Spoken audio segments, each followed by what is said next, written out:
మనకి మోకాలు ట్విస్ట్ అయినప్పుడు లేకపోతే బైక్ మించి పడినప్పుడు గేమ్ ఆడుతున్నప్పుడు పడిపోయినప్పుడు ఏసీఎల్ లిగమెంట్ అనేది తెగుతుంది. ఇది జాయింట్లో మోకాల్లో లోపల కాలు ట్విస్ట్ అవ్వకుండా కాపాడే ఒక లిగమెంట్. ఇది తెగినప్పుడు మనం మామూలుగా ఏసీఎల్ రీకన్స్ట్రక్షన్ అనే ప్రొసీజర్ చేస్తాం. ఈ ఏసీఎల్ రీకన్స్ట్రక్షన్ చేయడానికి మనం రకరకాల గ్రాఫ్ట్స్ వాడుతూ ఉంటాం.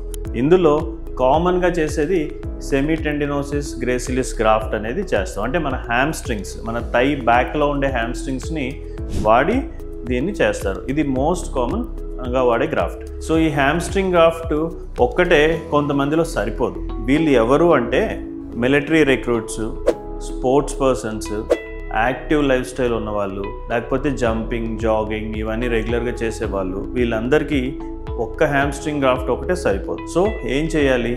ఇలాంటి వాళ్ళల్లో మనం ఏసీఎల్ రీకన్స్ట్రక్షన్తో పాటు ఎల్ఈటీ అంటే లాటరల్ ఎక్స్ట్రా ఆర్టిక్యులర్ టెనోడెసిస్ అనే ఈ ప్రొసీజర్ అడిషనల్గా చేస్తాం. సో ఈ లాటరల్ ఎక్స్ట్రా ఆర్టిక్యులర్ టెనోడెసిస్ అనే ప్రొసీజర్ యాడ్ చేయటం వల్ల మనం వేసిన కొత్త ఏసీఎల్ గ్రాఫ్ట్ని ప్రొటెక్ట్ చేస్తుంది. సో నెక్స్ట్ టైం మీరు ఏసీఎల్ రీకన్స్ట్రక్షన్ సర్జరీ చేసుకునే ముందర మీ ఆర్థోస్కోపిక్ సర్జన్ని అడగాల్సిన విషయం ఏంటంటే, నాకు ఒక ఏసీఎల్ రీకన్స్ట్రక్షన్ ఒకటే సరిపోతుందా, లేకపోతే అడిషనల్ ఎల్ఈటీ అన్న ప్రొసీజర్ యాడ్ చేయాల్సిన అవసరం ఉంటుందా అనేది.